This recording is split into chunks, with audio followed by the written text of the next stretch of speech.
Hi everyone, you're with Lucy from Artshed Angel in Australia, and today I'm going to do a review of the Tim Holtz Media Mat. So please join in and watch my video. Thank you.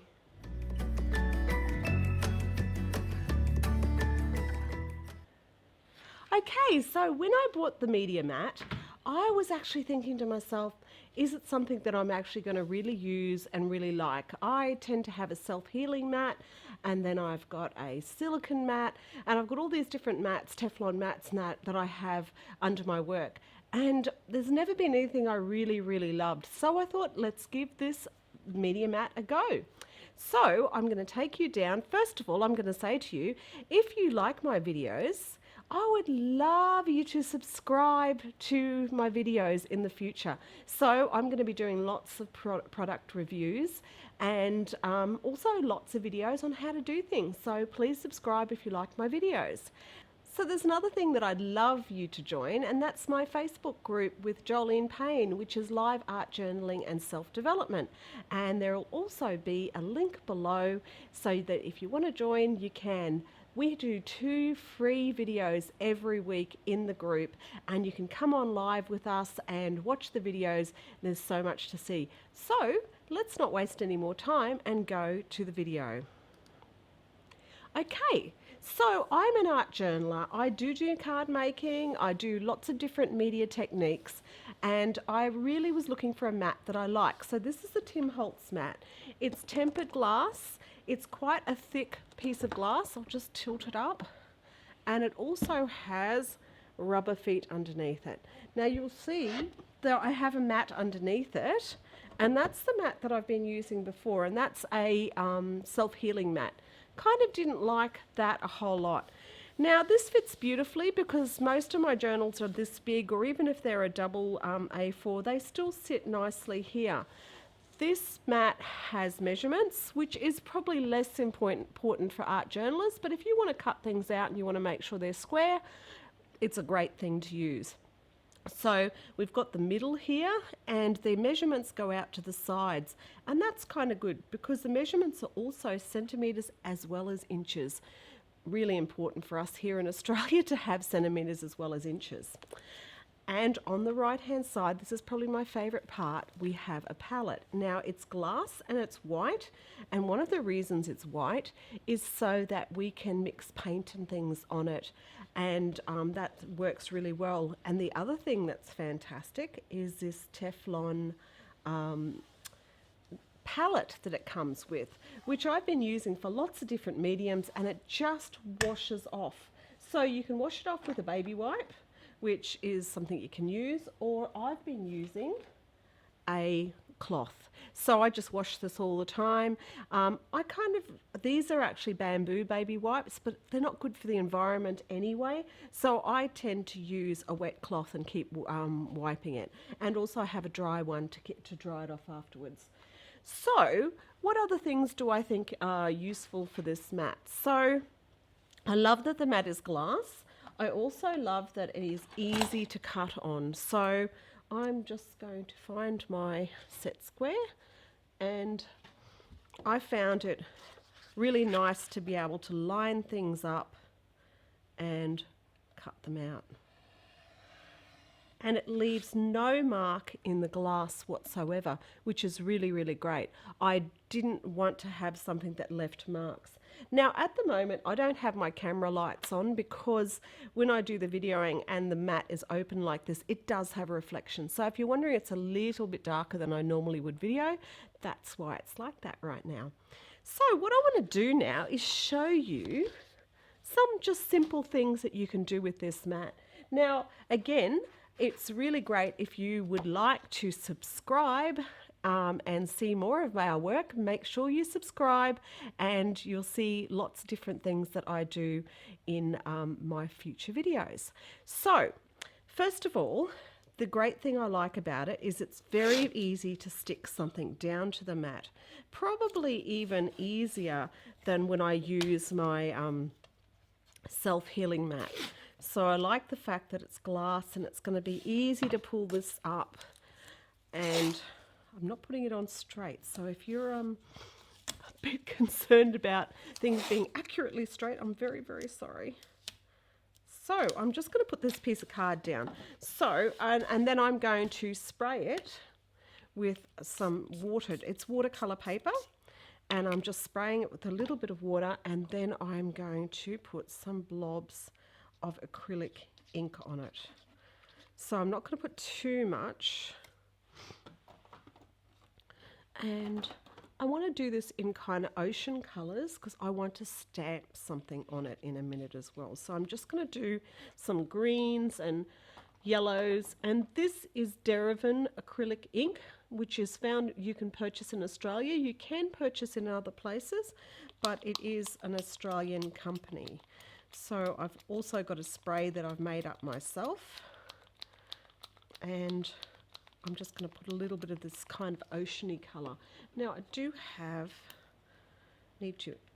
I buy this ink in bulk, so I tend to have quite a bit. Now, rather than just wetting this down even more, I'm actually going to put another piece of cardboard over the top.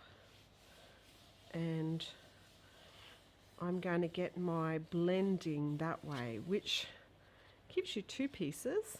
And I really quite like that. And I tend to, especially because they're greens and I'm not going to get browns out of this, so I'm liking that it's getting that pattern.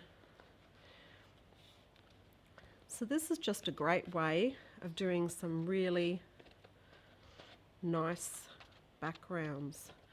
And what I'm going to do now is get a brush with just some water on it and flick some water on it to cause some little droplets. Now you can use salt or water, but in this case I'm just going to use some water. Now the beauty of this is that this whole board, even though I'm spraying this stuff around, the board's going to be really easy to clean. So just hold your ears and I'm going to quickly dry it off.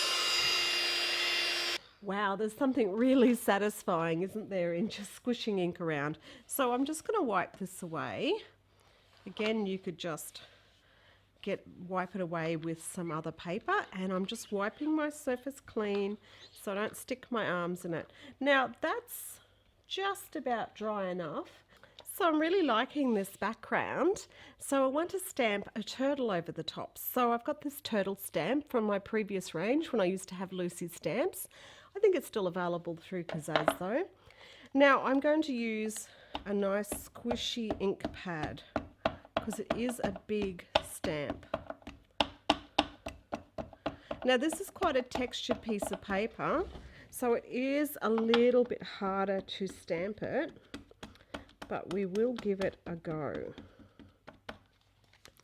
Okay, now I like to stand up when I stamp something. So we're going to stamp it, give even pressure around the whole stamp. Now this board is fine to stamp on.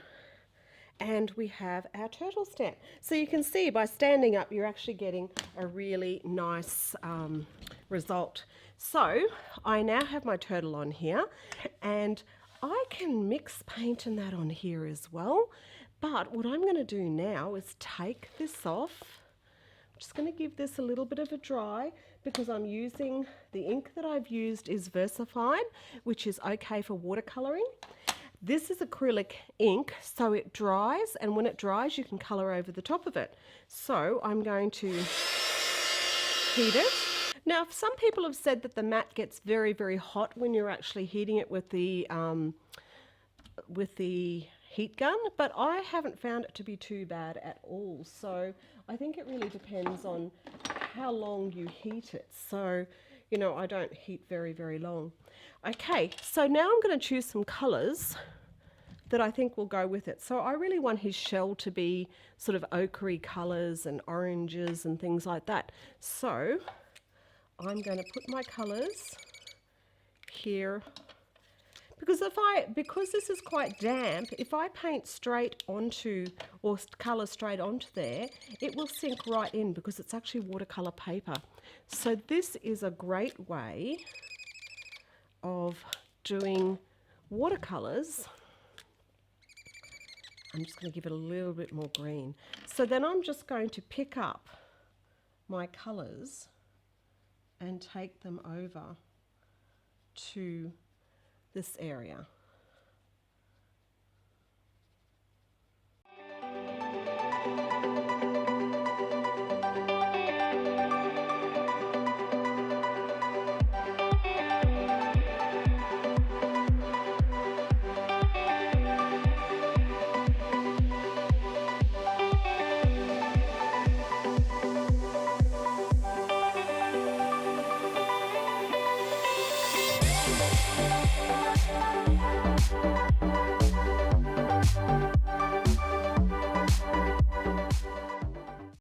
So that's just doing a background and then stamping over the top, and that worked perfectly well. And when I pull it off, it all comes off beautifully.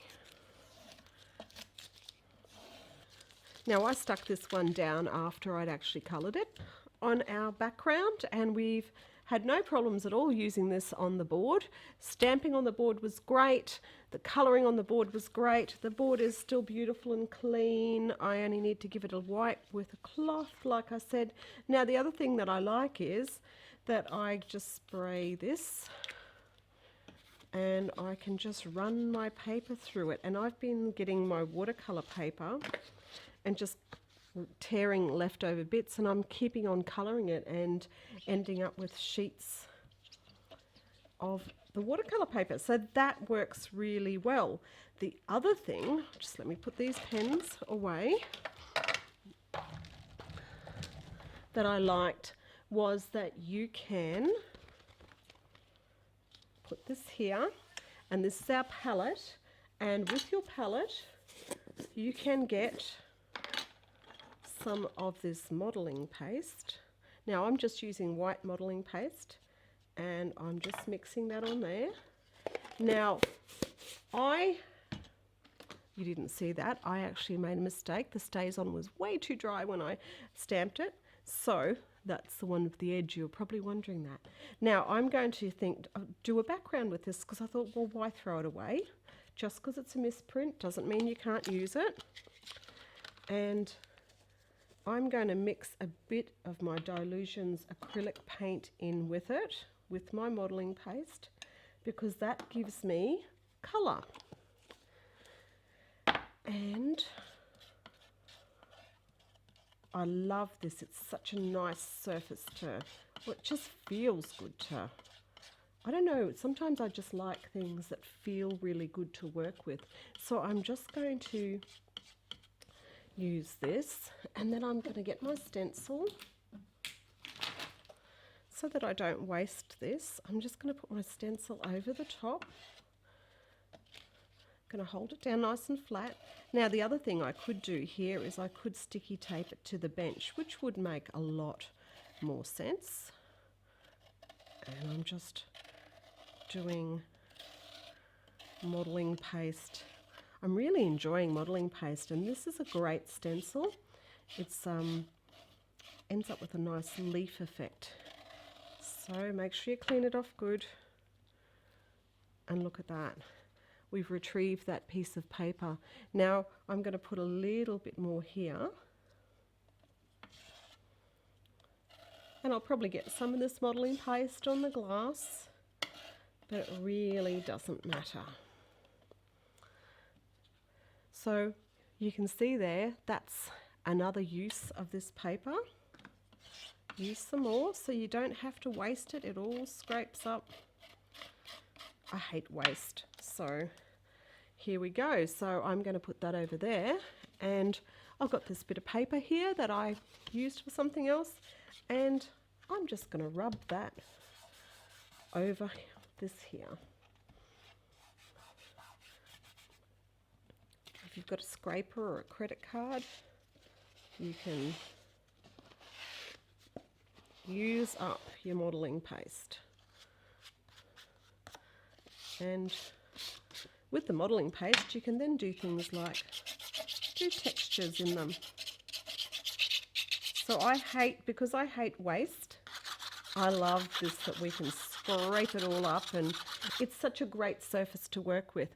So that's another thing we can do.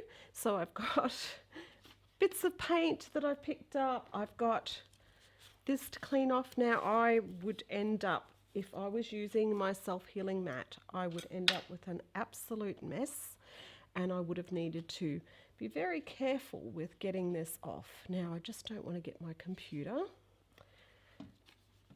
I'm just going to put these bits and pieces to the side, and I'm going to get my cloth, and voila, my surface is clean. The only thing they say is to not use the surface, this particular one here, with your alcohol inks. As you know, it doesn't ruin the surface, but it may stain it. And I do like the fact that it's white. So, but you most definitely can use your alcohol inks on this glass surface. It won't affect it at all. So there it is, perfectly clean again.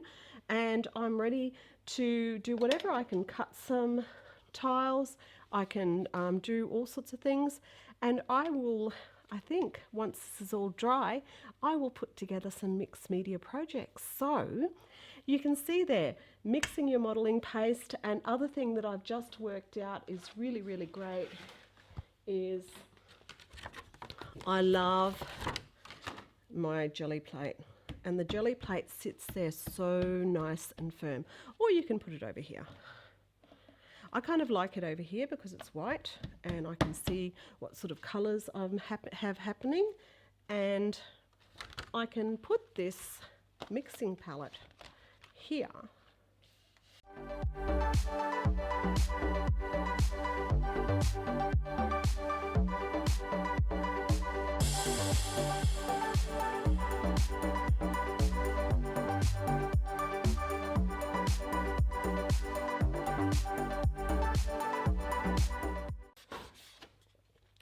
But I do love how the jelly plate sticks to the board. It's really, really great. I don't really clean my jelly plate very well, as you can tell. But mine's usually being used that much that it doesn't need to be. So you can see now that I can just come in, put a bit of water, and I can clean this off. And I've got my palette for the next time. Now, there's hardly any paint on this because most of the paint I have actually pulled off onto other things. So, to finish my video, what do I like and what don't I like about this board? Well, there's not actually a whole lot I don't like about it. It is quite shiny, and for videos it's going to cause me a little bit of a problem with lights and things like that. And it may even do that when you're actually working on a project if you've got reflective light right above you. I do like the fact that it's black. I do like working on black because I think black highlights your colours. I love this piece of mixing surface that we have. I think that is really, really great, and I love that it sits here. I like the size of it. I really, really like the fact that, just like Tim said, you end up with a bigger surface. Now I can see there's bits of modelling compound still there, and it cleans off as easy as that. I wear a bracelet, so it clunks a little bit. I've got to take my bracelet off while I'm using this mat. I do really like it size-wise though. It is a really convenient size to work on. So if you'd like to watch more of my videos, make sure you subscribe to my page down below. And also, thank you so much, and I look forward to sharing more with you soon. Thank you.